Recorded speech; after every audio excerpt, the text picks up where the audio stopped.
बता दिए हैं आपको।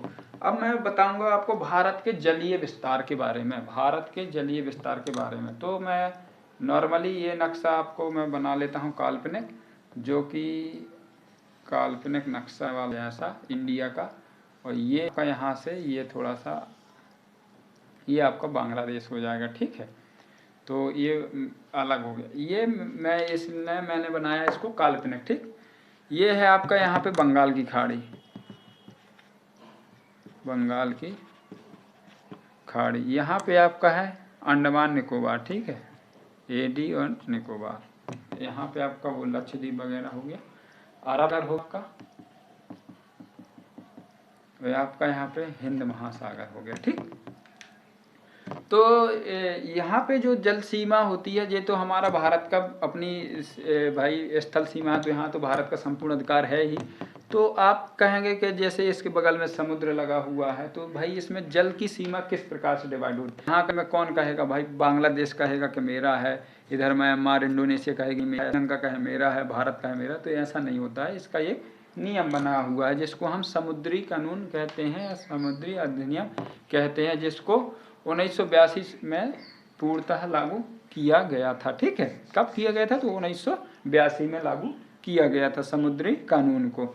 तो इसमें क्या होता है, ये जो आपकी तट रेखा होती है थोड़ा सा जिगजैग होती है, एकदम प्लान या ऐसी रेखा नहीं होती है कि नहीं आपने रखा और फीते रख के माप, तो ऐसा नहीं होता है, कटी छिटी होती है। तो इसके लिए हम एक क्या करते हैं, काल्पनिक रेखा लेते हैं। काल्पनिक रेखा ऐसी लेते हैं कि एकदम सीधी नहीं, लेकिन जो आपका जिगजैग टाइप का सिस्टम है वो खत्म हो जाता है। तो ये जैसे हमने इसको काल्पनिक, तो इस रेखा को क्या कहेंगे, तो इस रेखा को कहेंगे हम क्या, आधार रेखा, आधार रेखा। अब जो कुछ भी मापा जाएगा आधार रेखा से ही मापा जाएगा, ठीक। इसके जो अंदर का जल बचेगा, जहाँ पे क्षेत्र बचेगा, ये आएगा आंतरिक जल आएगा, आंतरिक जल या इंटरनल वाटर के नाम से जाना जाएगा। इस पे भारत का पूरा अधिकार रहेगा, आंतरिक वाटर। आधार रेखा से कितना, 12 नॉटिकल माइल, 12 नॉटिकल माइल तक भारत का संपूर्ण अधिकार क्षेत्र होता है, जिसे हम कहते हैं, क्या कहते हैं, प्रादेशिक जल सीमा, ठीक है। इसे क्या कहेंगे यहाँ, प्रादेशिक जल सीमा। आप कहेंगे आप नॉटिकल माइल क्या है, तो नॉटिकल माइल वो है कि समुद्र में लंबाई को हम किलोमीटर पे या जो सड़क पे नापने वाली माइल है उस पे नहीं नापते हैं। इसके लिए हम ये नॉटिकल माइल का यूज करते हैं। तो ये जो नॉटिकल माइल होता है वो इक्वल टू होता है 1.852 किलोमीटर इक्वल टू होता है, ठीक है।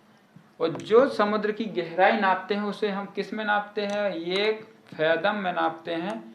तो फैदम जो होता है आपका कितने का इक्वल टू होता है, तो ये 6 फीट के बराबर होता है गहराई यदि समुद्र की नापी जाएगी। और जो यहाँ पे विंड नापी जाती है, विंड की स्पीड क्या है, वो आपकी नॉट में नापी जाती है। तो इसकी स्पीड जो होती है 1.52 मीटर पर सेकेंड। ये यहाँ की समुद्री इकाइयाँ हैं, तो आप इनको जरूर नोट कर लें, तो आपको भली बात है ये चैप्टर। प्रादेशिक जल सीमा में क्या होगा, भारत का संपूर्ण अधिकार क्षेत्र होगा। यहाँ पे जो कानून होगा वो यहाँ पे भी कानून होगा, और यहाँ पे कोई भी देश अपना अधिकार नहीं जमा सकता है, ना कि बिना परमिशन यहाँ पे प्रवेश कर सकता है, ठीक है। अगला क्षेत्र जो आता है वो यहाँ से आधार रेखा से कितना, 24 नॉटिकल माइल, मतलब यहाँ प्रादेशिक जल सीमा से आगे 12 या आधार लाइन से 24 नॉटिकल माइल तक की क्षेत्र को हम क्या कहते हैं, संलग्न क्षेत्र।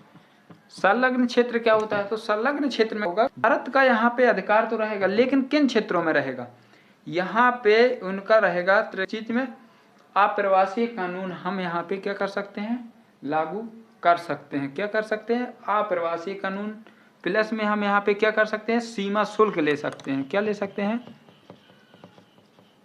सीमा शुल्क वगैरह यहाँ पे हम लगा सकते हैं, किसमें, संलग्न क्षेत्र में, ठीक है।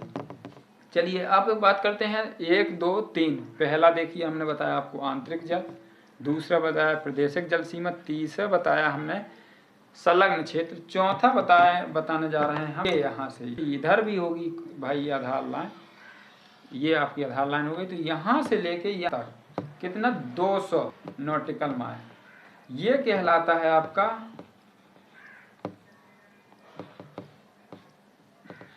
अनन्य आर्थिक क्षेत्र। ठीक है, आर्थिक क्षेत्र मतलब आप समझ ही रहे हैं। तो इस क्षेत्र में क्या होगा, इस क्षेत्र में 200 नॉटिकल माइल तक क्या होगा, भारत का यहाँ पे जो भी खनिज संपदा हो, संलग्न में प्रदूषण का पूरा जारी है, इसकी साफ सफाई की जिम्मेदारी किसकी रहेगी, जिस देश का सीमा लगेगा। अनन्य क्षेत्र में क्या होगा, यहाँ पे जो खनिज निकलेगा, मछली पकड़ना है, शक्ति परीक्षण करना है, ये सब चीजें, पेट्रोल निकल आया, कोयला निकल आया, किसी प्रकार का भंडार है, तो उस चीज का संपूर्ण स्वामित्व किसका होगा, जिस देश से ये सीमा लगती होगी। तो ये है आपका अनन्य आर्थिक क्षेत्र। इसके 200 नॉटिकल माइल के आगे को हाई सी बोलते हैं, वो ये इंटरनेशनल हो जाता है। जब वहाँ पे कोई चीज़ का डिस्कवर होता है तो उस चीज़ को क्या है, इंटरनेशनल अथॉरिटी में लेके जाया जाता है, इंटरनेशनल सी अथॉरिटी में लेके जाया जाता है, ISA बोलते हैं इसको। तो इस पे ये जाता है, तो वो डिसाइड करता है कि किस देश के समीप पड़ता है, और उसी प्रकार से उसका डिवाइडेशन किया जाता है। तो मेन बात हमारी है अनन्य आर्थिक क्षेत्र तक की, जहाँ पे हम खनिज संपदा और इस प्रकार के आर्थिक अधिकार के भागीदारी होते हैं। अब हम देखते हैं, ये तो चौथे नंबर का हो गया, 5वें नंबर का हाई लेसी। अब आप कहेंगे भाई इस हिसाब से तो श्रीलंका हमारे जो है इकोनॉमिक जोन में आने वाला है, तो श्रीलंका को हम अपने कब्जे में ले लेते। नहीं, ऐसा नहीं होने वाला। ठीक है, तो ऐसा इसलिए होने वाला नहीं है कि श्रीलंका जब भी कोई जो दो देश, जैसे कि ये हमारा आपका क्या हो गया, भारत यार खतरनाक बन गया, ये हो गया आपका भारत, ये हो गया श्रीलंका। तो यहाँ पे क्या होगा, एक काल्पनिक लाइन बना दी जाएगी, काल्पनिक लाइन बना दी जाएगी, और उससे कह दिया जाएगा कि इस लाइन को उस तरफ भाई आपका अधिकार, इस लाइन से हमारा अधिकार। तो वहाँ पे ये कानून लागू नहीं होता है। ठीक, तो चलिए बात कर लेते हैं। हमने इतना आपको बताया, जब भारत और श्रीलंका की बात आ रही, तो हम बताते हैं भारत और श्रीलंका को अलग करने वाली लाइन को किस नाम से जाना जाता है।